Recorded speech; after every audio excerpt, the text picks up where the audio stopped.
ECG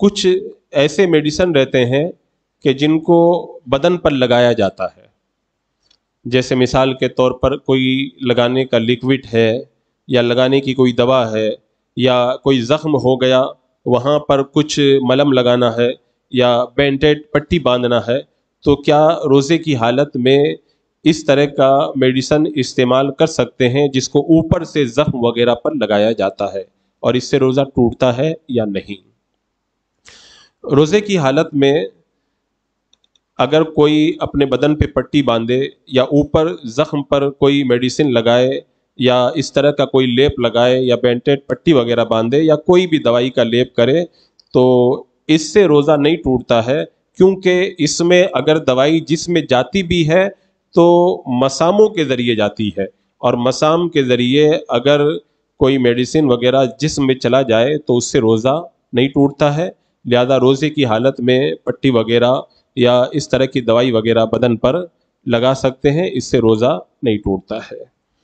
ایک بڑا اہم اور ضروری مسئلہ روزے کی حالت میں یہ پیش آتا ہے کہ اگر کسی کو روزے کی حالت میں نائٹ فال ہو گیا، نہانے کی ضرورت پڑ گئی، تو یہاں پہ دو مسئلہ ہو گیا۔ ایک مسئلہ تو لوگ یہ پوچھتے ہیں کہ روزے کی حالت میں اگر کوئی جیسے سویا اور اس کو نہانے کی ضرورت پڑ گئی، نائٹ فال ہو گیا، احتلام ہو گیا، تو کیا اس سے روزہ ٹوٹتا ہے یا نہیں؟ تو روزے کی حالت میں احتلام اور نائٹ فال ہونے سے، نہانے کی ضرورت پڑ جانے سے روزہ نہیں ٹوٹتا ہے۔ اب اس سے ریلیٹڈ ایک بڑا اہم اور ضروری مسئلہ ہے، اسے آپ حضرات خوب اچھے طریقے سے سن لیں۔ بہت سارے لوگ اس میں غلطی کرتے ہیں، اور کتنے لوگوں کا یا تو روزہ خراب ہو جاتا ہے یا ان کی نمازیں خراب ہو جاتی ہیں۔ تو اس مسئلے کو یاد رکھا جائے کہ اگر روزے کی حالت میں کسی کو نہانے کی ضرورت پڑ گئی اور اس پر غسل فرض ہو گیا، تو کیا وہ روزے کی حالت میں جب غسل کرے گا تو ناک میں پانی ڈالے گا اور حلق تک پانی پہنچائے گا یا نہیں؟ یہ بڑا اہم اور ضروری مسئلہ ہے، کیونکہ آپ حضرات یہ تو جانتے ہی ہیں کہ غسل کے اندر 3 چیزیں فرض ہیں، یعنی ایک تو پورے جسم پہ پانی بہانا، اور دوسرا ناک میں پانی چڑھانا، اور تیسرا حلق تک پانی پہنچانا۔ اب سوال یہ ہے کہ روزے کی حالت میں کیا حلق تک پانی پہنچائیں گے اور ناک کے اندر پانی اوپر تک پہنچائیں گے؟ تو اس کا جواب آپ حضرات بغور سنیں تاکہ آپ کا روزہ یا آپ کی نمازیں خراب نہ ہونے پائیں۔ غسل جب فرض ہو جائے تو کلی اس طرح کرنا کہ منہ کا اندرونی پورا حصہ دھل جائے، یہ فرض ہے غسل میں، اور ناک کے دونوں نتنوں میں پورے نرم حصے تک دھونا، یہ بھی غسل کے اندر فرض ہے۔ اب جب یہ اتنے اہم فرائض ہیں، اور وضو کے اندر یہ دونوں چیزیں فرض تو نہیں ہیں لیکن سنت موقدہ ہے، اور سنت موقدہ کو اگر کوئی بار بار چھوڑتا ہے تو گنہگار ہوتا ہے۔ تو اب روزہ ہے، روزے کی حالت میں نہانے کی ضرورت پڑ گئی، تو ہم کلی کیسے کریں اور ناک میں پانی کیسے ڈالیں؟ تو حکم یہ ہے کہ اگر روزہ دار ہے اور نہانے کی ضرورت پڑ گئی تو کلی کرنے میں حلق تک پانی تو پہنچانا ضروری ہے، وہ پانی پہنچائے گا، لیکن کلی کرنے میں مبالغہ نہیں کرے گا۔ جیسے اگر ہمارا روزہ نہ ہو تو ہم لوگ غرغرہ کرتے ہیں اور خوب اچھے طریقے سے پانی پہنچاتے ہیں، لیکن جب آپ روزہ دار ہیں تو مبالغہ نہیں کریں گے کلی میں اور غرغرہ نہیں کریں گے، بلکہ حلق کی جڑ تک پانی پہنچا دیں گے، بس اس سے یہ فرض ادا ہو جائے گا۔ اب آپ سوچ رہے ہوں گے کہ حلق تک پانی پہنچائیں گے تو روزہ ٹوٹ جانا چاہیے، حالانکہ ایسا نہیں ہے۔ حلق کے نیچے کوئی چیز اترتی ہے تو روزہ ٹوٹتا ہے، حلق تک کوئی چیز پہنچ جائے تو اس سے روزہ نہیں ٹوٹتا ہے۔ اسی طرح ناک میں پانی ڈالنے میں آپ مبالغہ نہیں کریں گے، جیسے روزہ نہیں رہتا ہے تو ہم پانی کو ناک کے پاس رکھ کر کے زور سے سونگھتے ہیں تاکہ جو ہے وہ ناک کی جڑ تک پانی پہنچ جائے، تو یہ ہم روزہ نہیں ہوتا ہے تب ایسا کرتے ہیں، لیکن جب روزے کی حالت میں ہم ناک میں پانی چڑھائیں گے تو خوب زور سے پانی کو اوپر کھینچیں گے نہیں کہ اوپر تک پانی پہنچ جائے اور ہمارا روزہ ٹوٹ جائے، نہیں، بس ناک کا جو نرم حصہ ہے وہاں تک ہم پانی پہنچا دیں گے اور اس طریقے سے ہمارا روزہ درست ہو جائے گا۔ یہاں پر اعلیٰ حضرت امام اہل سنت رضی اللہ تعالیٰ عنہ فرماتے ہیں کہ ناک کے دونوں نتنوں میں جہاں تک نرم جگہ ہے، یعنی سخت ہڈی کے، یہ جو ہڈی ہے نا سخت، اس سخت ہڈی کے شروع ہونے تک دھلنا یہ غسل میں فرض ہے۔ اعلیٰ حضرت فرماتے ہیں عوام تو عوام، بہت سارے پڑھے لکھے لوگ بھی اس کا دھیان نہیں رکھتے اور ان کا جو ہے وہ غسل صحیح طریقے سے ادا نہیں ہو پاتا ہے۔ اور یہاں پانی پہنچانے کا طریقہ کیا ہے کہ آپ پانی لے کر سونگیں گے تو اوپر جائے گا، آپ اگر سونگیں گے نہیں، ایسے ہی پانی ناک کے پاس رکھ کر کے چھوڑ دیں گے تو پانی نیچے آ کر کے گر جائے گا۔ تو اس کا جو ہے وہ خیال رکھنا بہت زیادہ ضروری ہے، اور روزے کی حالت میں اتنا خیال رکھا جائے کہ زور سے نہ سونگا جائے کہ اوپر تک پہنچ جائے، اور کلی کرنے میں خوب غرغرہ نہ کیا جائے کہ پانی حلق کے نیچے اتر جائے، بس منہ کے تمام ذرات کو دھل دیں، بس اتنا کافی ہے۔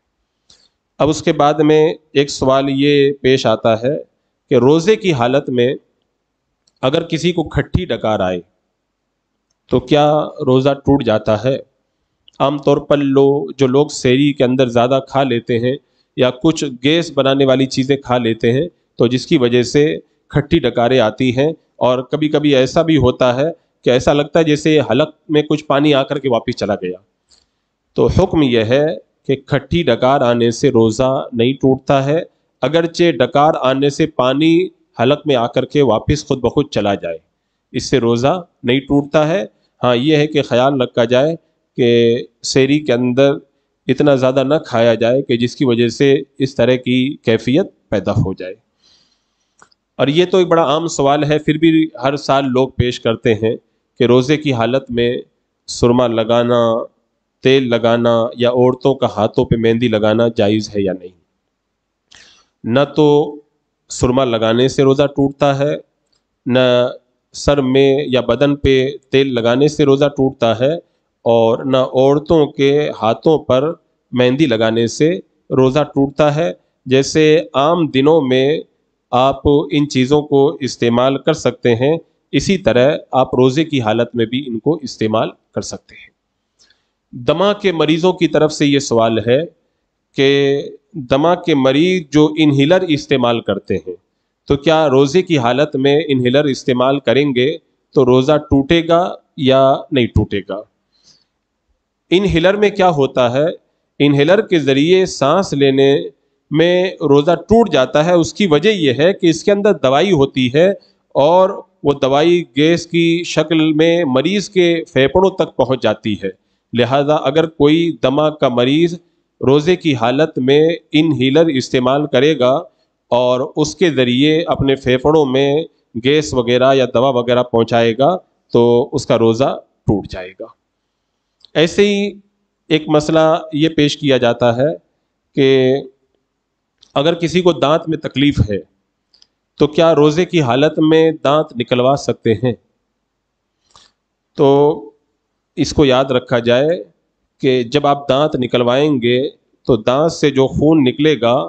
یہ کافی امکان ہے کہ وہ خون آپ کے حلق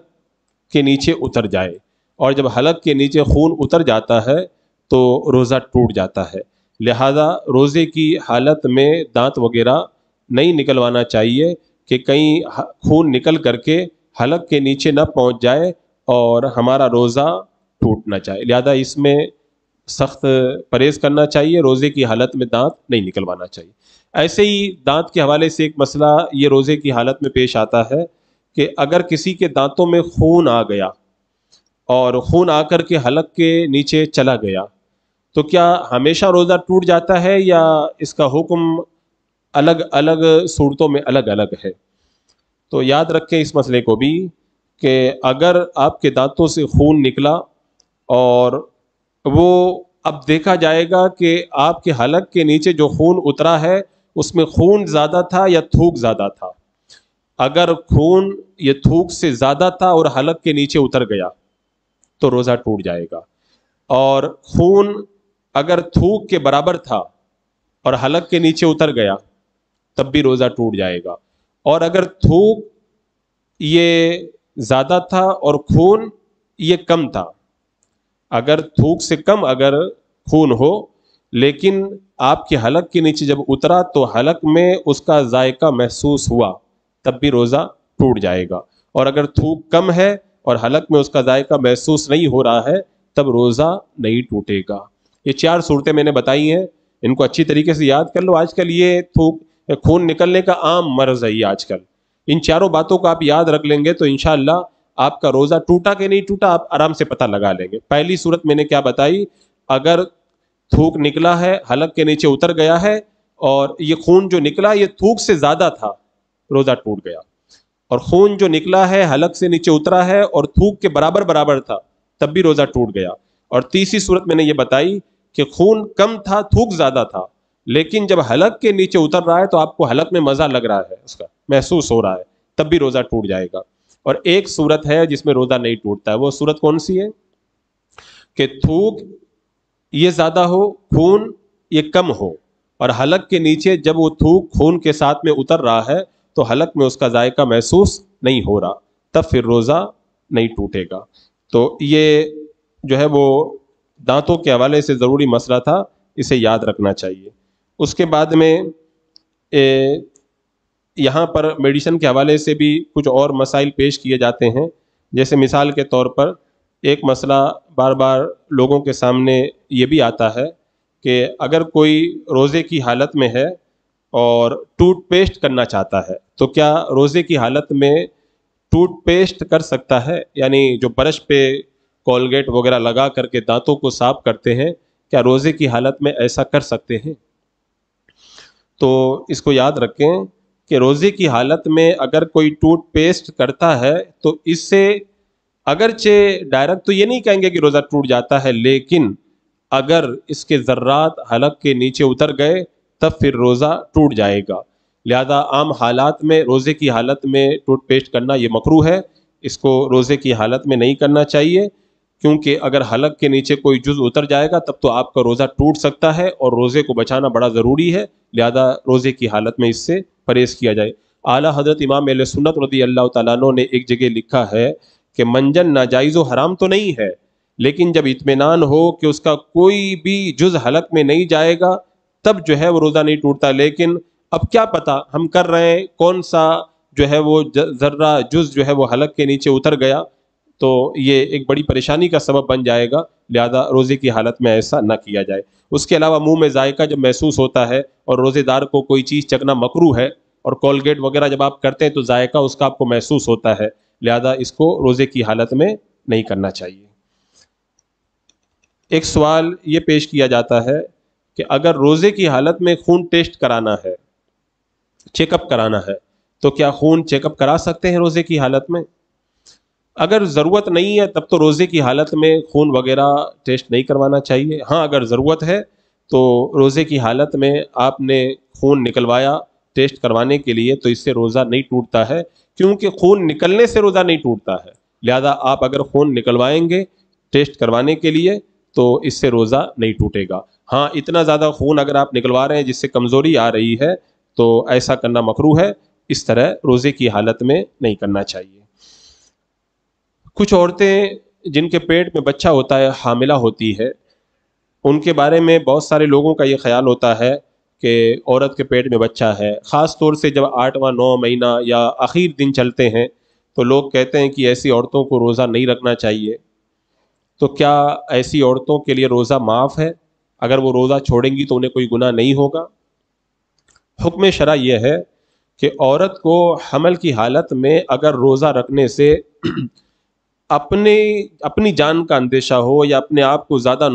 نقصان ہونے کا اندیشہ ہو، یا پیٹ میں جو بچہ ہے اس کو نقصان ہونے کا صحیح اندیشہ ہو کہ اگر وہ روزہ رکھیں گی تو اسے یا اس کے بچے کو سخت نقصان ہوگا، تو ایسی صورت میں وہ رمضان کا روزہ چھوڑ سکتی ہے، بعد میں اس روزے کی قضا رکھ لے۔ لیکن اگر اس طرح کا اندیشہ نہیں ہے تو پھر روزہ چھوڑنا اس کے لیے جائز نہیں ہے۔ اب پتہ کیسے چلے گا کہ اس کو یا وہ بچے کو تکلیف ہوگی کہ نہیں ہوگی؟ تو اس کی 3 صورتیں ہیں۔ ایک تو یہ کہ ظاہری طور پر کچھ ایسی نشانیاں پائی جا رہی ہیں جس سے ہمیں پتہ چل رہا ہے کہ اگر عورت روزہ رکھے گی تو اسے یا اس کے بچے کو تکلیف ہوگی۔ دوسری صورت یہ ہے کہ اس کا تجربہ ہے اس کو تجربے سے معلوم ہوا ہے کہ اگر وہ روزہ رکھتی ہے تو اسے سخت تکلیف ہوتی ہے، برداشت نہیں کر پاتی وہ، تو ایسی صورت میں بھی وہ روزہ چھوڑ سکتی ہے، بعد میں قضا رکھ لے۔ تیسری صورت یہ ہے کوئی مسلمان جو غیر فاسق ڈاکٹر ہو، پرہیزگار ڈاکٹر ہو، اس طرح کا ڈاکٹر طبیب اگر بتا دے کہ اگر تم روزہ رکھو گی تو تمہیں سخت تکلیف ہوگی، تو وہ روزہ چھوڑ سکتی ہے۔ اگر ان تینوں میں سے کوئی صورت نہیں ہے تب پھر ایسی عورت کو روزہ چھوڑنا یہ جائز نہیں ہے، وہ روزہ رکھے گی۔ بچوں کو روزہ رکھوانے کے حوالے سے ہمارے معاشرے میں خاص طور سے ماؤں کا بڑا عجیب رجحان ہے۔ وہ کہتی ہے میرا بیٹا روزہ نہیں رکھے گا، میرا بیٹا روزہ رکھے گا تو اس کو پیاس لگے گی، تکلیف ہوگی۔ ماؤں کا دل اس سلسلے میں بڑا جو ہے وہ چھوٹا ہوا کرتا ہے۔ تو کیا بچوں کو اگر روزہ نہ رکھوائیں تو کوئی گناہ نہیں ہے؟ تو اس مسئلے کو یاد رکھیں کہ بچہ جب 7 سال کا ہو جائے تو روزہ رکھنے کا اس کو حکم دیا جائے گا، جبکہ وہ روزہ رکھنے کی طاقت رکھتا ہو۔ لیکن جب بچہ 10 سال کا ہو جائے تو بچے کو مار کر کے روزہ رکھوایا جائے۔ بچے 12 15 سال کے ہو جاتے ہیں، دیکھتا ہوں ایسے ہی گھومتے ہیں، روزہ نہیں رکھتے ہیں، حالانکہ 10 سال کا بچہ ہو جائے تو بچے کو مار کر کے روزہ رکھوانا چاہیے۔ اگر جو ہے والدین اس کے اندر کوتاہی کریں گے تو وہ گنہگار ہوں گے۔ اور آپ نے سنا ہی ہے کہ بچے جب 7 سال کے ہو جاتے ہیں تو ان کو نماز پڑھنے کا حکم دیا جاتا ہے، اور 10 سال کے ہو جاتے ہیں نماز نہیں پڑھتے ہیں تو مارنے کا حکم ہوتا ہے۔ تو روزے میں بھی یہی حکم ہے، اگر 7 سال کا بچہ روزہ رکھنے کی طاقت رکھتا ہے تو روزہ رکھنے کا حکم دیا جائے، اور پھر 10 11 سال کا ہو گیا اب بھی نہیں رکھ رہا ہے تب پھر اس کو مار کر کے روزہ رکھوایا جائے گا۔ آج کل امتحانات چل رہے ہیں کالج وغیرہ کے بچوں کے، بچوں کی طرف سے یہ سوال ہے کہ اگر ہم امتحان دینے جاتے ہیں، گرمی کا مہینہ بھی چل رہا ہے اور روزہ رکھنے میں بڑی تکلیف ہوتی ہے، تو کیا وہ اسٹوڈنٹ جو امتحانات دے رہے ہیں کیا وہ روزہ چھوڑ سکتے ہیں؟ آپ کو یہ مسئلہ معلوم ہے کہ عاقل بالغ مسلمان پر روزہ رکھنا فرض ہے، تو جو اسٹوڈنٹ عاقل بالغ ہیں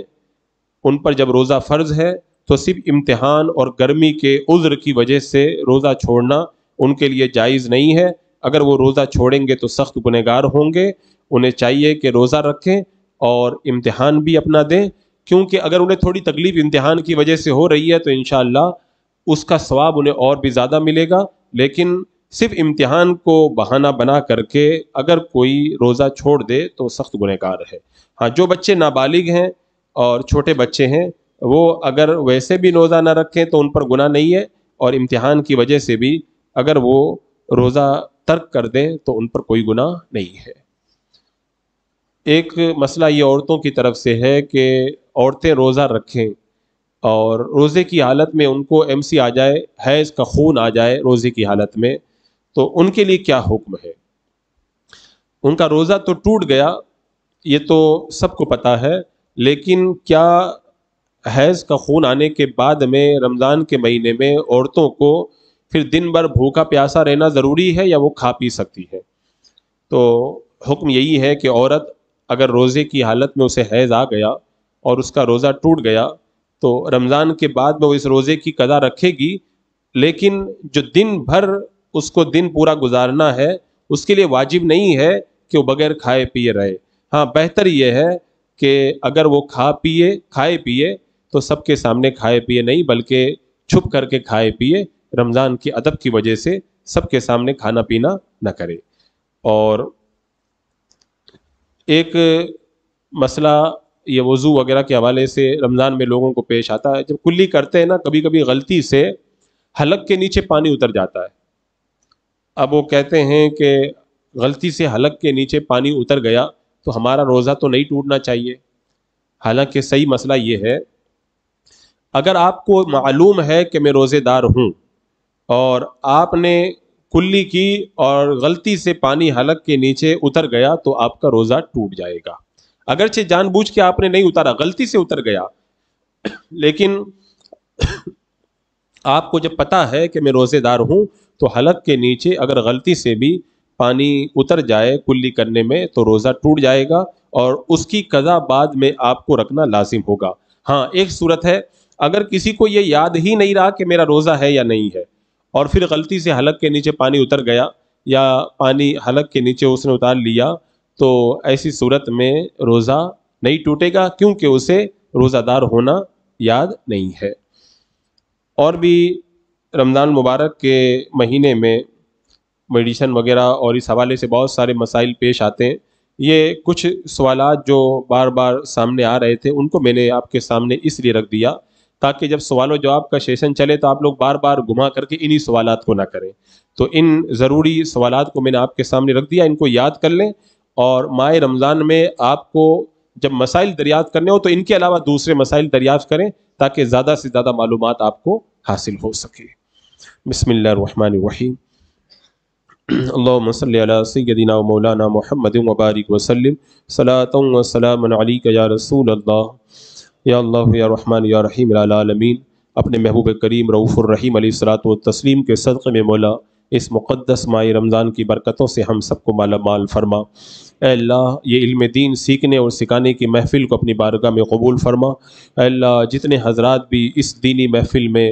تیرے مقدس دین کے مسائل سیکھنے کے لیے مولا اپنا وقت دیتے ہیں، اللہ ان کو مولا دنیا اور آخرت میں اس کا بہتر سے بہتر اجر عطا فرما۔ اے اللہ اس مقدس محفل کے صدقے میں سب کی دلی نیک و جائز تمناؤں کو پورا فرما۔ ایمان پر زندگی اور ایمان ہی پر ماہ رمضان میں مولا ہم تمام کو مولا موت نصیب فرما۔ ربنا تقبل منا انک انت السمیع العلیم وتب علینا انک انت التواب الرحیم۔ ان اللہ وملائکتہ یصلون علی النبی یا ایھا الذین آمنوا صلوا علیہ وسلموا تسلیما۔ اللہم صلی علی سیدنا و شفیعنا و حبیبنا مولانا محمد وبارک وسلم صلاۃ و سلام علیک یا رسول اللہ۔ سبحان ربک رب العزۃ عما یصفون وسلام علی المرسلین والحمد للہ